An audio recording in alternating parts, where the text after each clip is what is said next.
The laughter and chatter around the table were abruptly cut short, replaced by a stunned silence that seemed to amplify the sound of beer dripping from my hair onto the floor.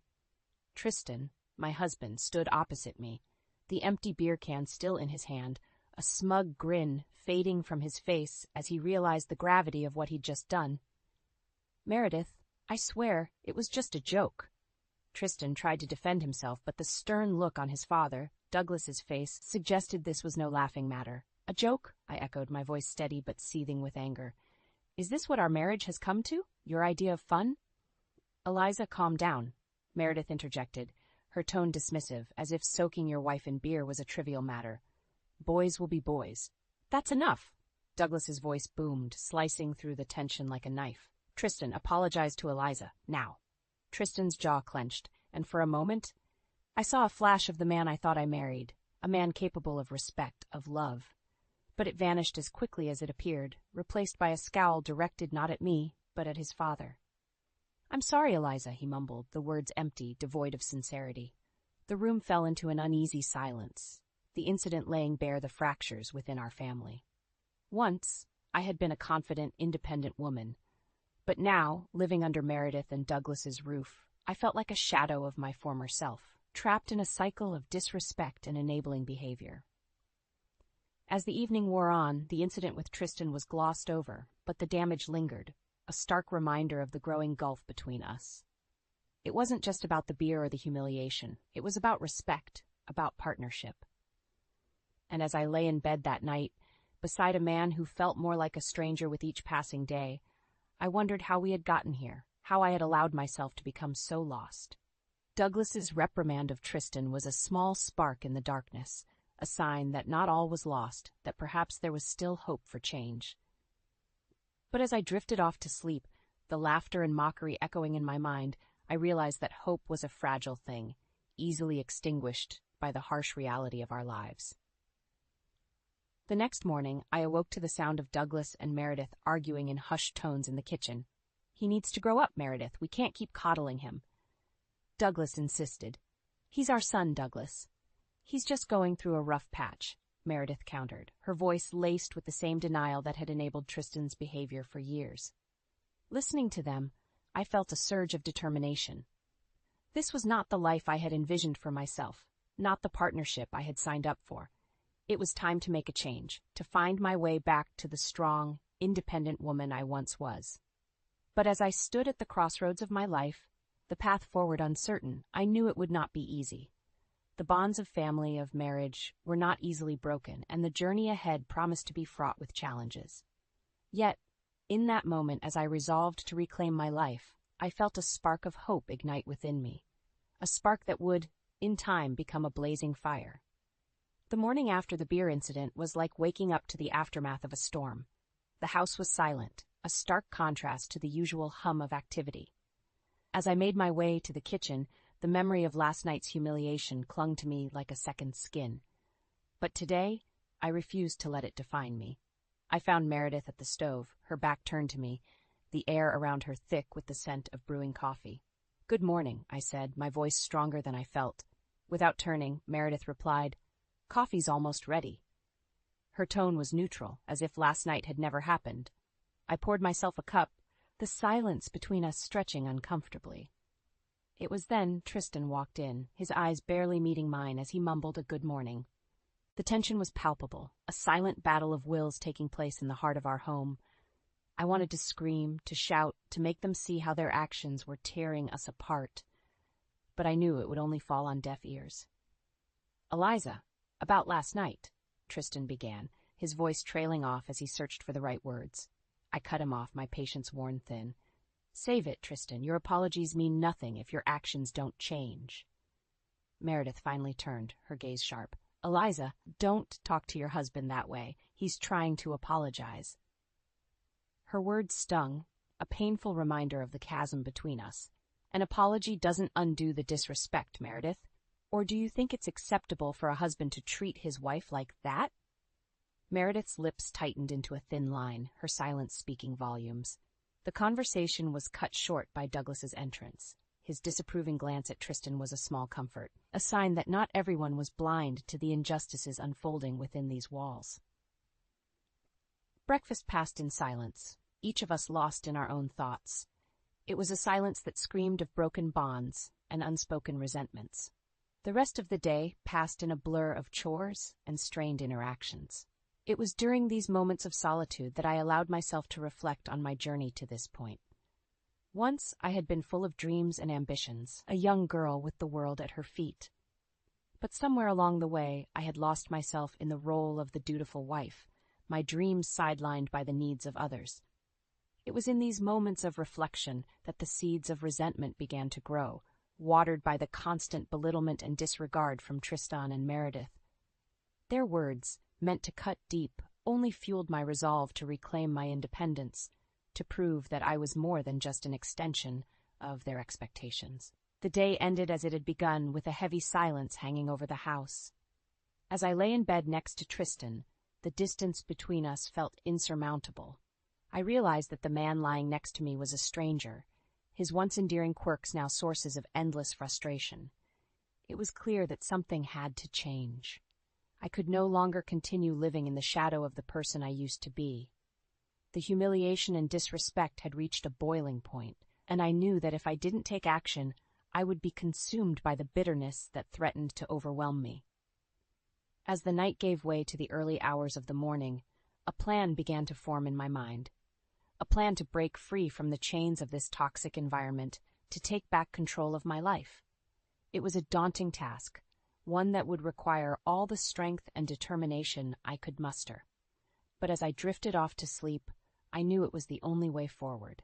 The path to redemption was fraught with challenges, but I was ready to face them head-on, ready to fight for the future I deserved. The days that followed were a testament to the growing divide within our household. My role had shifted subtly yet significantly from partner to caretaker, not just of the home but increasingly of Douglas, whose health had begun to falter. This new responsibility was not one I shied away from. If anything, it provided a sense of purpose amidst the chaos. "Douglas, you need to eat something," I urged gently, presenting a plate of food to him. His once robust frame had become frail, a shadow of the man who had once commanded respect without uttering a word. "I'm not hungry, Eliza, but thank you," he replied, his voice weak but laced with gratitude. As I cared for Douglas, the criticism from Tristan and Meredith intensified, their barbs more pointed and frequent. "You're smothering him," Tristan would snap, watching with a critical eye as I helped his father navigate the stairs or take his medication. Meredith was no kinder. "You act like you're the only one who cares about him," she accused, her words dripping with disdain as she observed my attempts to make Douglas comfortable. Their cruelty was unrelenting, but my resolve to stand my ground did not waver. Amidst their contempt, a bond had formed between Douglas and me, forged in the quiet moments of care and understanding. It was during these times that Douglas would share stories of Tristan's childhood, painting a picture of a boy who had never faced consequences, his every whim indulged by Meredith's unwavering defense. "It wasn't always like this," Douglas confided one afternoon, a hint of sadness in his eyes. "But we let things go too far. Meredith couldn't bear to see him upset." I listened, the pieces of the puzzle falling into place, explaining the man Tristan had become. Despite the harsh reality of our situation, I found solace in Douglas's company, his wisdom a guiding light in the darkness that had enveloped our home. The tension reached a boiling point one evening when a simple misunderstanding turned into a full-blown confrontation. In my haste to prepare dinner while attending to Douglas, I accidentally knocked over a glass of wine, staining the tablecloth Meredith cherished. "That's irreplaceable!" Meredith shrieked, her face contorted with rage as she surveyed the damage. "It was an accident, Meredith. I'll clean it up," I offered, reaching for a cloth, but Tristan blocked my path. "No, let her see what her carelessness has cost," he sneered, his voice cold and unforgiving. The room fell silent, the air thick with unspoken words and pent-up frustration. Douglas attempted to mediate, his voice a calming presence amidst the storm. "It's just a tablecloth. Let's not let this ruin our evening." But his words were like a match to kindling, igniting a firestorm of accusations and blame that left no one unscathed. Tristan and Meredith stood united in their disdain, their words cutting deeper than any physical wound could. That night, as I lay awake, the events of the evening replaying in my mind, I realized that my presence in this house was not just a burden to them. It was a mirror, reflecting their own failings and insecurities. The hostility I faced was a testament to their inability to confront the truth about themselves and their son. The bond I shared with Douglas, however, offered a glimmer of hope in the midst of despair. His appreciation for my care was a balm to the wounds inflicted by Tristan and Meredith's cruelty. It was this connection that sustained me, a reminder that kindness and understanding could still flourish even in the most toxic environments. As the days passed, my determination to rise above the hostility only grew stronger. The path ahead was fraught with obstacles, but I was no longer the woman who had walked into this house, meek and compliant. The fire within me had been ignited, fueled by injustice and cruelty, and I was ready to fight back, to claim the respect and dignity that was rightfully mine. The simmering discontent had reached its boiling point, and I knew that the time for action was drawing near. The atmosphere in the house grew heavier with each passing day, a storm cloud ready to burst. Despite the constant tension, I continued to navigate the choppy waters of our household dynamics, my resolve to maintain peace never waning. But as hard as I tried, the balance I sought seemed ever out of reach, the scales tipped too far by Tristan and Meredith's antagonism. It was during a particularly fraught dinner that the delicate balance we'd managed to uphold came crashing down. I had spent the afternoon preparing a meal, hoping to bring some semblance of normalcy to our fractured family. But as fate would have it, a simple mishap would serve as the catalyst for the evening's downfall. As I carried the dish to the table, my foot caught on the edge of the rug, sending me stumbling forward. The meal I had labored over landed in a heap on the floor, my efforts wasted. "Clumsy as ever," Tristan remarked with a sneer, his words cutting through the silence that followed my fall. Meredith's laughter echoed his contempt, her gaze upon me void of sympathy. "You can't do anything right, can you?" Douglas, ever the peacemaker, rose to my defense. "It was an accident. Eliza, are you all right?" But his concern was drowned out by the cacophony of blame and mockery from Tristan and Meredith. Their harsh words felt like physical blows, each one a reminder of the precarious position I held within this family. As I cleaned up the mess, the weight of their disdain pressing down on me, I couldn't help but wonder how much more I could endure. The incident at dinner was not an isolated one. It was a symptom of a much larger issue, a manifestation of the disrespect and malice that had become all too common. In the days that followed, Douglas attempted to mediate the growing rift between us. "We need to find a way to live together in peace," he pleaded, his voice weary from the constant conflict. But his efforts were met with resistance. Tristan and Meredith, united in their disdain for me, refused to see the part they played in the household's discord. Their blame was always directed outward, never inward. The tension reached a boiling point one evening when Tristan's cruelty took on a new form. Returning home late, he barged into the living room where I sat reading, his eyes alight with malice. "I suppose you've been lounging around all day, while the rest of us work," he accused, his words laced with venom. "I've been taking care of your father," I replied, my voice steady despite the anger boiling within me. Tristan's laugh was cold, devoid of humor. "My father doesn't need a nursemaid. He needs a family that doesn't include a freeloader." The insult stung, a bitter reminder of how low Tristan's opinion of me had sunk. But it also ignited a spark of defiance within me, a determination to no longer accept his abuse in silence. "Maybe if you showed a fraction of the concern for your father that I do, you'd understand the meaning of family," I shot back, my words a reflection of the frustration and hurt I had kept bottled up for too long. Tristan's response was a glare filled with hatred, a silent promise of further conflict. But in that moment I realized that I no longer feared his anger. The scales had tipped, and with them, my tolerance for the indignities I had suffered at the hands of Tristan and Meredith. As I went to bed that night, the events of the day replayed in my mind. The precarious balance we had maintained had been shattered, the pieces too scattered to ever be put back together. The path ahead was uncertain, fraught with challenges and confrontation. But one thing was clear. I could no longer stand idly by while Tristan and Meredith sought to diminish me. The time had come to take a stand, to fight back against the injustice that had become my daily reality. The battle lines were drawn, and though the road ahead was daunting, I was ready. Ready to reclaim my dignity, to assert my worth, and to fight for the respect I deserved. The storm that had been brewing was about to break, and I was no longer afraid to face it head-on.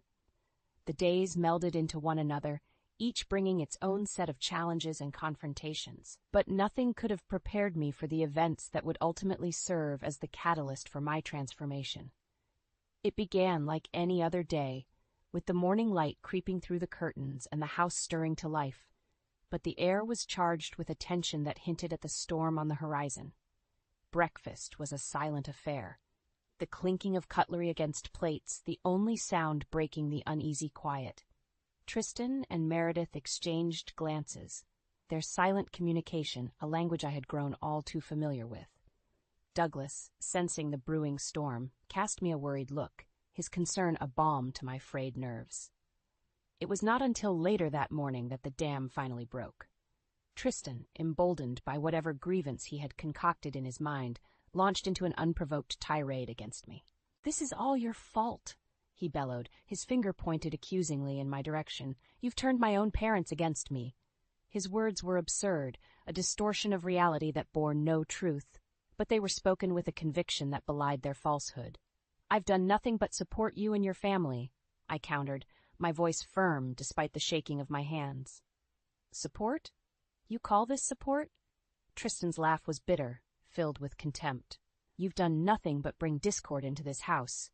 Meredith, ever Tristan's ally, nodded in agreement. "You've overstayed your welcome, Eliza. It's time you realized that." The words were a slap in the face, a stark reminder of my precarious position within this family. But it was Douglas's response that marked the turning point. "Enough!" His voice, though weakened by illness, carried the weight of authority it once had. "Tristan, your behavior is unacceptable. Apologize to Eliza now." The room fell silent, the air thick with unspoken words and suppressed emotions. Tristan, faced with his father's rare admonishment, faltered. His face flushed with anger, he stormed out of the room, the slam of the door echoing like a gunshot. In the aftermath of Tristan's outburst, the reality of my situation became painfully clear. The family I had tried so hard to support, to be a part of, was irrevocably broken. And I, caught in the middle, had become the scapegoat for their frustrations and failings. Douglas's attempt to defend me, though heartening, was a stark reminder of the divisions that had formed.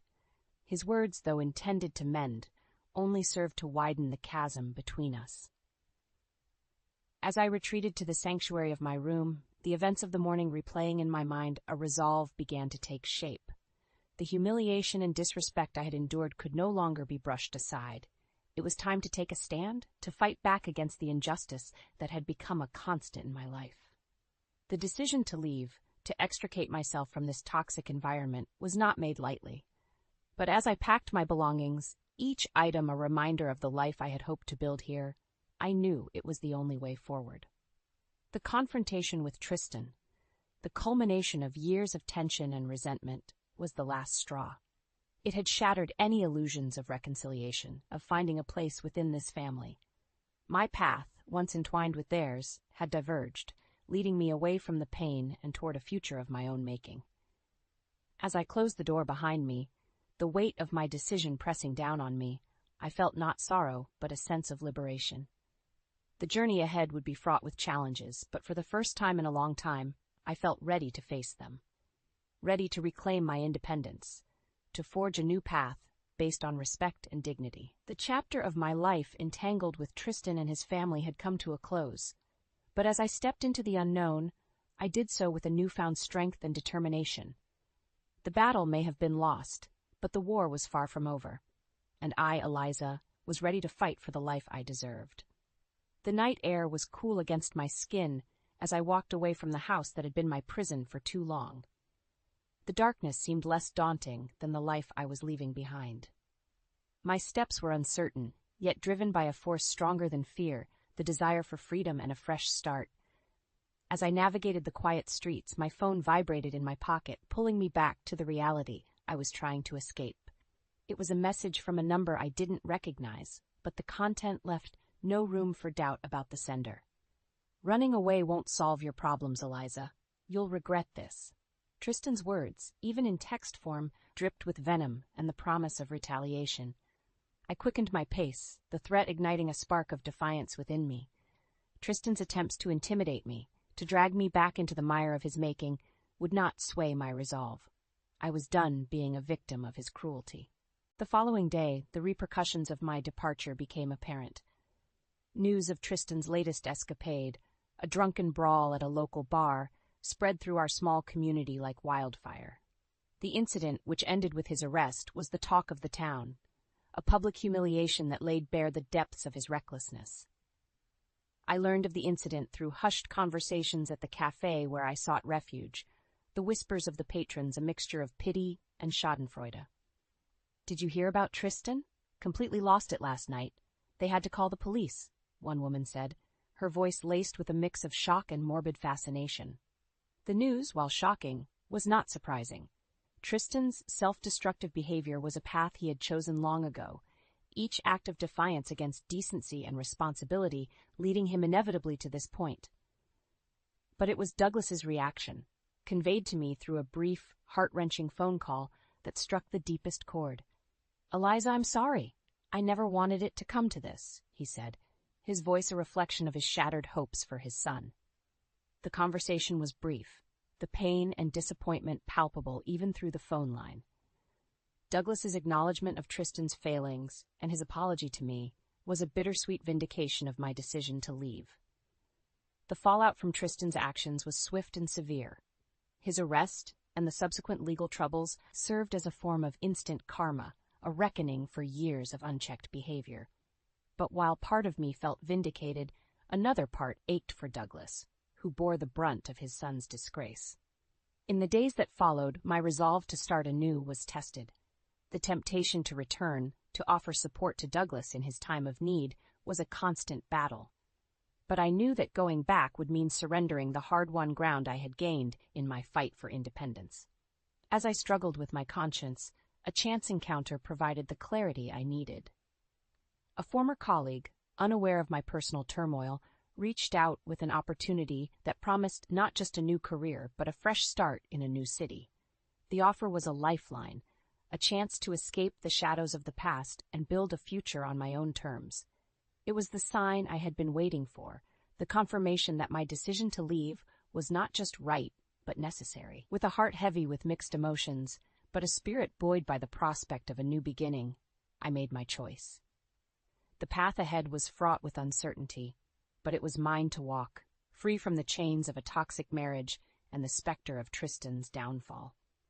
As I packed my bags, ready to embark on this new journey, I realized that the night of repercussions was not just the end of one chapter, but the beginning of another. The drama and revenge that had marked my days with Tristan were behind me now, replaced by a sense of hope and the promise of redemption. The road ahead was long, and the wounds of the past would take time to heal. But as I stepped into the dawn of a new day, I did so with the knowledge that I was no longer defined by the failures of others. I was Eliza, strong, independent, and free at last. The new city welcomed me with open arms, its bustling streets and vibrant energy, a stark contrast to the life I had left behind. Here, in this place of new beginnings, I found the strength to rebuild, to carve out a space for myself that was untouched by the shadow of my past. But even as I embraced this fresh start, the specter of unfinished business loomed over me, a reminder that true freedom required confronting the demons I had fled. It was during this period of renewal that I received an unexpected call, one that would set the stage for the final act of my departure from Tristan's life. The voice on the other end was familiar, yet fraught with a desperation I had never heard before. "Eliza, it's Meredith. You need to come back. Tristan's in trouble, and he needs you." Her plea, laced with manipulation, was a tactic I had grown all too familiar with. "I'm not coming back, Meredith. Tristan's problems are his own making. He needs to face the consequences of his actions," I replied, my voice steady, a reflection of my newfound resolve. "But he's your husband." Meredith's voice cracked, the veneer of control giving way to panic. "He was my husband. That's in the past now." With those words, I ended the call, cutting the final thread that tied me to the life I once shared with Tristan. The news of Tristan's legal troubles had not gone unnoticed by me. His actions, once merely reckless, had spiraled into criminality, leaving a trail of destruction in his wake. It was a path that could only end in ruin, and I refused to be dragged down with him. In the wake of my decision, I took proactive steps to protect myself and ensure that Tristan would be held accountable for his actions. With the help of a skilled attorney, I began to compile evidence of Tristan's misdeeds, documents, and testimonies that painted a damning picture of the man I had once vowed to stand by. The process was grueling, a dredging up of memories I had fought hard to bury. But with each piece of evidence I gathered, I felt a weight lifting from my shoulders, a sense of empowerment that came from taking control of my narrative. As the case against Tristan began to take shape, an unlikely ally emerged. Douglas, disillusioned by his son's behavior and Meredith's denial, reached out to me with an offer of support. "Eliza, I can't undo the past, but I want to help make things right," he said, his voice heavy with regret. Douglas's support was a turning point, a sign that justice, though long delayed, was finally within reach. Together, we presented a united front, a testament to the fact that Tristan's actions could no longer be swept under the rug. The legal battle that ensued was a public spectacle, a fall from grace that stripped Tristan of his ability to harm those around him. The evidence we had gathered was irrefutable, leading to a conviction that would see Tristan facing the consequences of his actions for years to come. As I stood outside the courthouse, the final verdict ringing in my ears, I felt a mixture of relief and sorrow. Relief that the ordeal was over, and sorrow for the family that had been irrevocably broken by one man's selfishness. The journey to this point had been fraught with pain and hardship, but as I looked to the future, I did so with a heart unburdened by the past. The revenge I had sought was not one of malice, but of justice, a reclaiming of my dignity and a declaration that I would no longer be a victim. The turning point had come and gone, leaving in its wake a path to a new life, one filled with hope and the promise of healing. And as I walked away from the courthouse that day, I knew that the next chapter of my story would be written on my terms, free from the shadows of yesterday.